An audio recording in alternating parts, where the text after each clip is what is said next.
N2, इसको कुछ ऐसा लिख सकते हो सिंप्लीफाई करके, मल्टीपल लेयर्स जो हम लोग डिस्कस करें, एक डायग्राम ड्रॉ करो। Multiple slabs are there of uniform thickness. आसानी के लिए इतना ही लेते हैं, N1 N2 एयर। यहां पे एक ऑब्जेक्ट है और ये ड्रॉ लाइन लाइक दिस, यहां पे ऑब्जर्वर है। तो बहुत क्लियर हो गया कैसा इंसिडेंस है, बताओ, नियर नॉर्मल। क्योंकि ये कंफ्यूजन नहीं रहना चाहिए। अगर मान लो ये नहीं दिया रहता, कुछ नहीं मेंशन होता, तब भी तुम क्या लेते, नियर नॉर्मल। लेकिन अब दिया हुआ है कि ऑब्जर्वर यहाँ पे 30 डिग्री पे, तो वो नियर नॉर्मल नहीं। या सन इज सेटिंग, तो सन इज सेटिंग तो हॉराइजन पे है बिल्कुल, तो वो यहां से ऐसा रे आ रहा है, तो वो भी नियर नॉर्मल नहीं है। तो वैसे क्वेश्चन में केयरफुल रहना हो। दिस इज ऑब्जेक्ट, ये थिकनेस T1 है स्लैब का, दूसरे स्लैब का थिकनेस T2 है। Question is find out apparent depth. Question लिख दो, find apparent depth. Real depth दिख रहा है, how much is real, T1 plus T2, and what we have to find, apparent depth। तो सबसे पहले ये काम हमेशा करना ऑब्जेक्टिव एग्जाम में भी, कोई भी नया क्वेश्चन है तो यू नीड अ रे। रे का सोर्स कौन है, ऑब्जेक्ट, और रे बाउंड्री पे आके रुक जाएंगे। अब वहां कौन सा फिनोमेना होगा, या तो रिफ्लेक्शन होगा या रिफ्रैक्शन होगा। तो यहां तो पता है क्या हो रहा है, रिफ्रैक्शन। तो इसको लेबल कर लेते हैं बाउंड्री 1।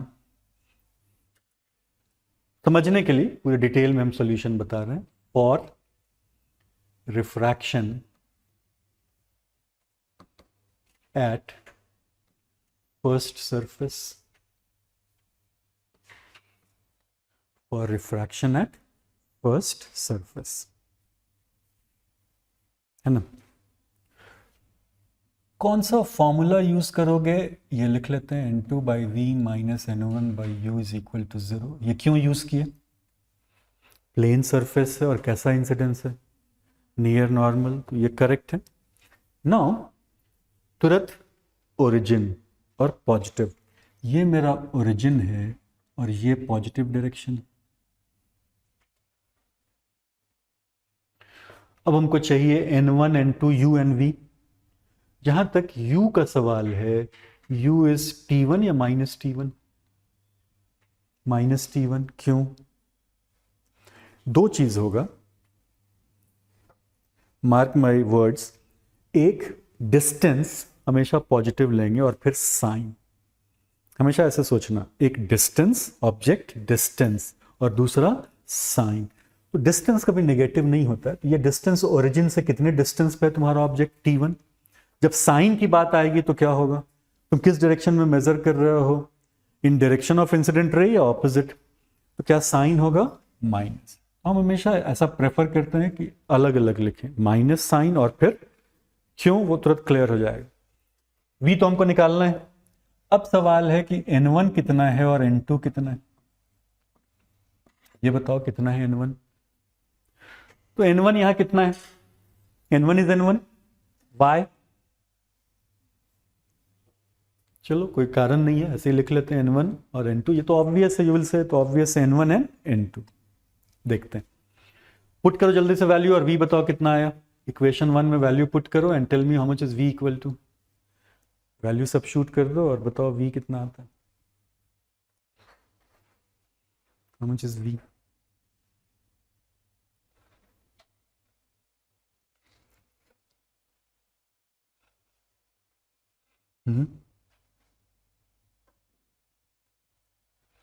कितना है, minus N2 T1 by N1, ये है, ये आ रहा है ना, ठीक है। माइनस, माइनस का क्या सिग्निफिकेंस हो, बिकॉज हम लोगों को रे डायग्राम भी ड्रॉ करना है। माइनस मीन्स ओरिजिन से ऊपर या ओरिजिन से नीचे। अब T1 मल्टीप्लाइड बाय, तो साइन का रोल तो खत्म हो गया, साइन का रोल इज ओवर। कहाँ है इमेज मेरा? नीचे। अब सवाल ये है कि ओरिजिन और ऑब्जेक्ट के बीच है या ऑब्जेक्ट के भी नीचे? दो केस हो सकता है, या तो इमेज किसके किसके बीच है, ओरिजिन और ऑब्जेक्ट, या ऑब्जेक्ट से भी और नीचे। तो यहां पे बताओ n2 by n1, now we do not know numerical values, n2 कितना है और n1 कितना है, तो ये रेशियो एक से ज्यादा भी आ सकता है और कम भी आ सकता है, तो वी आर नॉट श्योर। तो कहीं भी हम ड्रॉ कर सकते हैं, लेकिन अगर न्यूमेरिकल वैल्यू दिया हुआ तो हम एग्जैक्ट बता सकते हैं। तो यहाँ पे हम यहाँ कहीं मान लिए, सपोज यहाँ पे इमेज है, अब वहां पे इमेज है, तो आप कैसे रे डायग्राम ड्रॉ करोगे बताओ? What will you do now? यहां से यहां तक कैसा लाइन? डॉटेड। और उसके बाद कैसा लाइन? सॉलिड। क्यों डॉटेड? क्यों डॉटेड? वर्चुअल। रिफ्रैक्टेड रे हमेशा किस मीडियम में होगा? क्या बताया था? It moves on to other medium. Ray has to move on to other medium. लेकिन मेरा इमेज कहां है? पहले ही मीडियम में है, तो वो कैसा इमेज है? रियल है या वर्चुअल है? वर्चुअल को कैसे लाइन से ड्रॉ करें? डॉटेड। तो यहां लिख लेते हैं I1, लिखते हैं इसको। तुमको प्रॉब्लम सॉल्व करते समय फॉलो करना है सॉलिड रे को। किसको फॉलो करना है? सॉलिड रे। अब कहां इंसिडेंट है बताओ? Second interface. किसके किसके बीच है वो? N2 and air. Second interface किसके किसके बीच है? N2 and medium 2 and air, जो भी नाम ले लो।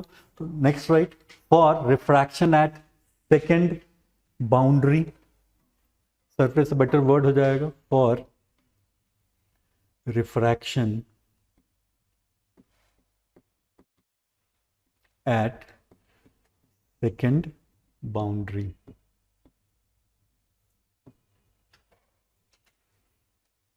अब एक चीज देखो, ये इंपॉर्टेंट हो जाता है। हम यहां कुछ लिख रहे हैं, I1 will act as object। Agree करते हो इससे? Who will act as object? I1। तो ये हमेशा ध्यान रखना होगा ना, क्योंकि ये सॉलिड रे सेकेंड बाउंड्री को कहां से आता हुआ दिख रहा है? O से या I1 से? I1 से। नाउ कौन सा फॉर्मूला फिर से तुम यूज करोगे? 1। तो अब इक्वेशन नहीं लिखते हैं, जरा हमको ये बताओ u कितना है। अब जैसे ही u पे आए, अब तुरंत ये चाहिए हमको और ये आना चाहिए। ओरिजिन शिफ्ट हो गया। बहुत सारे क्वेश्चन में तुम यही काम नहीं करते हो और जिससे गलत हो जाता। ओरिजिन को क्या करना होगा? अब कहाँ शिफ्ट होके चला जाएगा? सेकेंड बाउंड्री पे ना। तो वो मार्क करो, वो डॉट मार्क करो।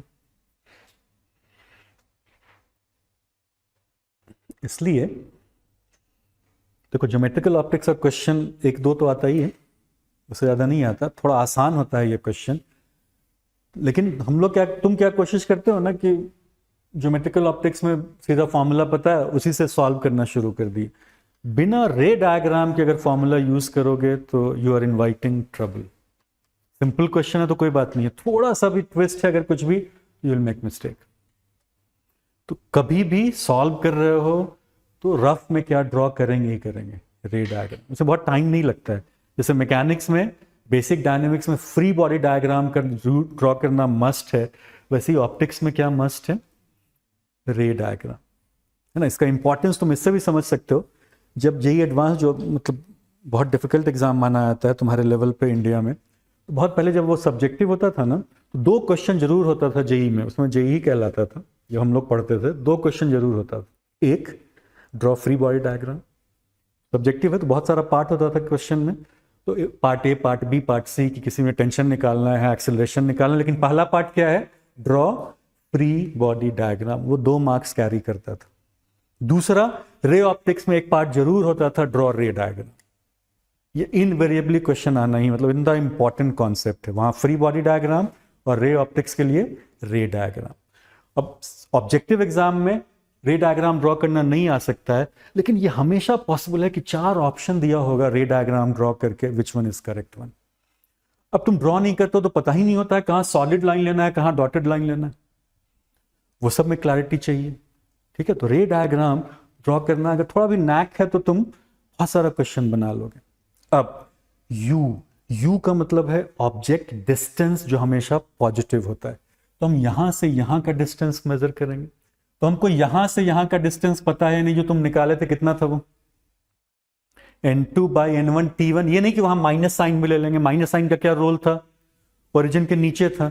और यहां से ये डिस्टेंस कितना है बताओ, t2। तो हम चीज u का डिस्टेंस कितना हो गया, अभी साइन नहीं लिख रहे हैं, क्या लिखें, n2 by n1 into t1 plus क्या t2। अब इसको एक ब्रैकेट में कर देंगे, इस पूरे का साइन क्या है minus. You will never make mistake, कहीं कोई कंफ्यूजन ही नहीं रहेगा। समझ गया ना, क्योंकि ओरिजिन तुम्हारा ऊपर आ गया है और ऑब्जेक्ट कौन है i1। i1 का डिस्टेंस तुम कहां से निकाले थे, इस ओरिजिन से या पिछले ओरिजिन से, पिछले, तो हमको शिफ्ट करना होगा ना। नाउ वी तो बताना है। अब क्वेश्चन है how much is n1 and how much is n2। ये एक कंफ्यूजन का पॉइंट है जिसमें तुम गलती करते हो। तो जब ये फॉर्मूला डिराइव किया तो वहां पे उलट वापस जाओ, तुम वहां एक सेकंड पॉइंट लिखे थे ना, देखो तो फर्स्ट क्या लिखे थे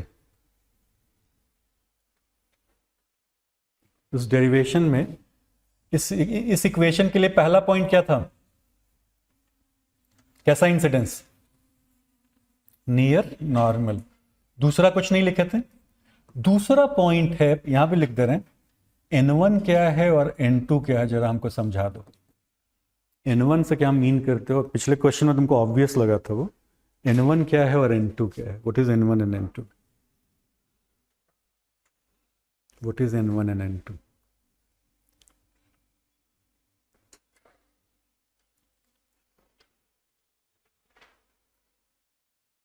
what is n1 and n2,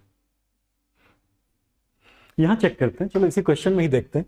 जो भी एक चीज क्या दिमाग में आता है कि अच्छा n1 is refractive index of medium which has object and n2 is obviously which has image. तो ये तो यही गलत हो गया, इमेज तो उस मीडियम में है नहीं। इमेज कहां है, उस मीडियम में है नहीं। और तब यहां पे इसमें where is object, where is object in n2 या n1, तो कैसे डिसाइड करें। तो तुम क्या डिसाइड करते हो कि अच्छा एक ही चीज पे स्टिक करते हैं। व्हाट यू से इज कि n1, यहां पे जो n1 है it is over u, numerator n1 है, डिनोमिनेटर क्या है u। तो इसको किससे मतलब है, u से, मतलब क्या हो गया, उस मीडियम का रिफ्रैक्टिव इंडेक्स जिसमें ऑब्जेक्ट है। इसको तो चेक करने की आवश्यकता ही नहीं है, क्योंकि वो रिफ्रैक्शन अगर हो रहा है तो क्या होगा, दूसरा मीडियम होगा जो उसके साथ है। लेकिन इस केस में i1 will act as object, तो where is your object, where is your object, which medium, n1। जबकि ये रिफ्रैक्शन किस किस मीडियम के बीच हो रहा है, n2 एंड एयर। तो n2 का तो कोई रोल ही नहीं रहेगा, तब तो गलत हो जाएगा सब कुछ। तो कैसे डिसाइड करें what is n1 and what is n2।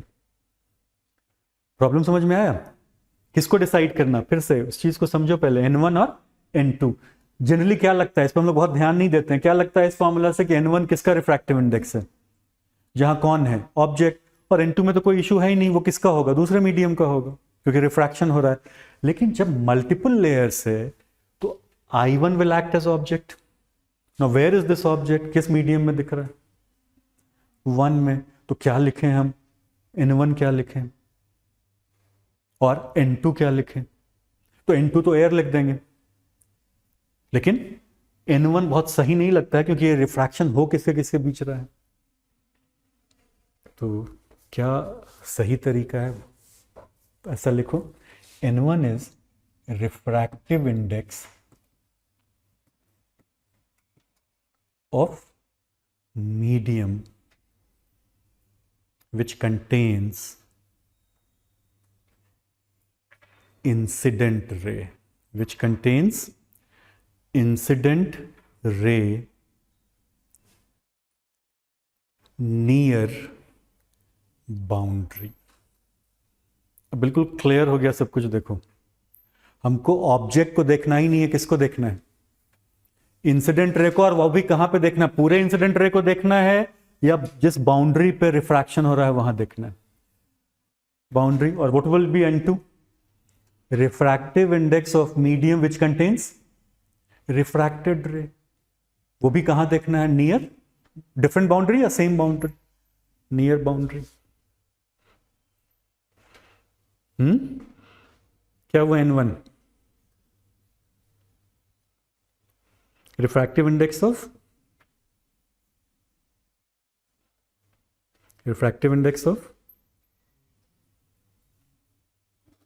Medium which contains refracted रे, कहां पे, नियर बाउंड्री। अब देखो उस क्लैरिटी के साथ, अब ठीक से बताना, यहां वापस आते हैं इस पे। N1 कितना है बताओ।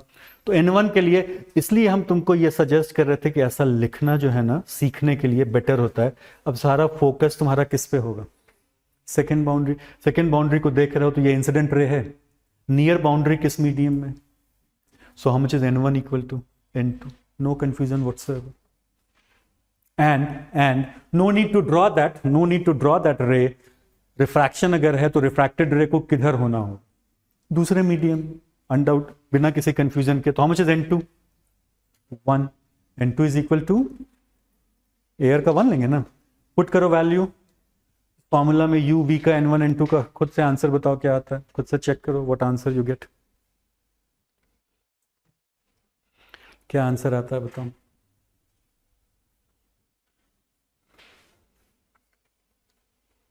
ठीक से टेक योर टाइम, कैलकुलेट करो आराम से।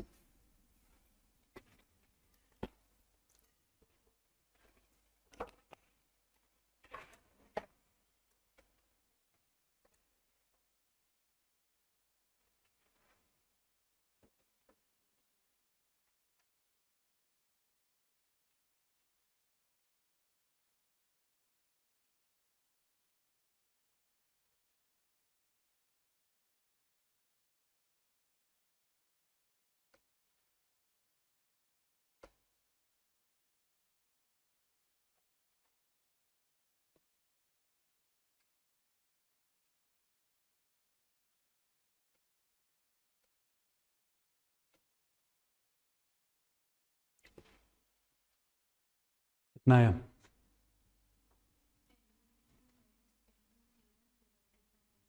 ठीक से, और थोड़ा और सिंप्लीफाई करो, कुछ सिंपल सा एक्सप्रेशन आएगा।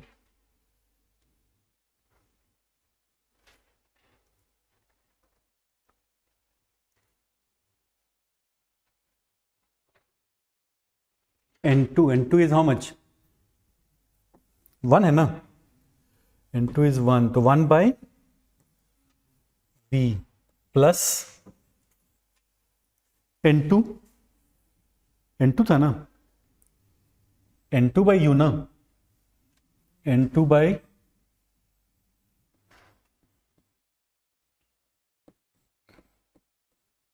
ऐसा लिखोगे ना, इक्वल टू क्या, 0। So how much is V equal to, minus minus कितना, N2 by N1 into T1 plus T2 whole divided by क्या, N2। इसको कुछ ऐसा लिख सकते हो सिंप्लीफाई करके, minus T1 by N1 plus T2 by N2, ऐसा कुछ आएगा देखो तो, चेक कर लो एक बार, चेक कर लो तो बहुत यूजफुल फॉर्मूला हो जाएगा बहुत सारे क्वेश्चन के लिए। चेक दैट, खुद से वेरीफाई कर लो। ये इक्वेशन समझ में आ रहा है ना। इक्वेशन 1 जो था उसमें वैल्यू पुट कर दो, इक्वेशन 1 जो था उसमें वैल्यू पुट कर दो। N2 कितना है, 1। How much is N1? N2, N1 is N2। U तो निकाल ही चुके हो, U तो पता ही है, वो वैल्यू पुट कर दो, and then how much is V, you get this. इसी को कौन सा डेप्थ कहेंगे, एपरेंट डेप्थ। This is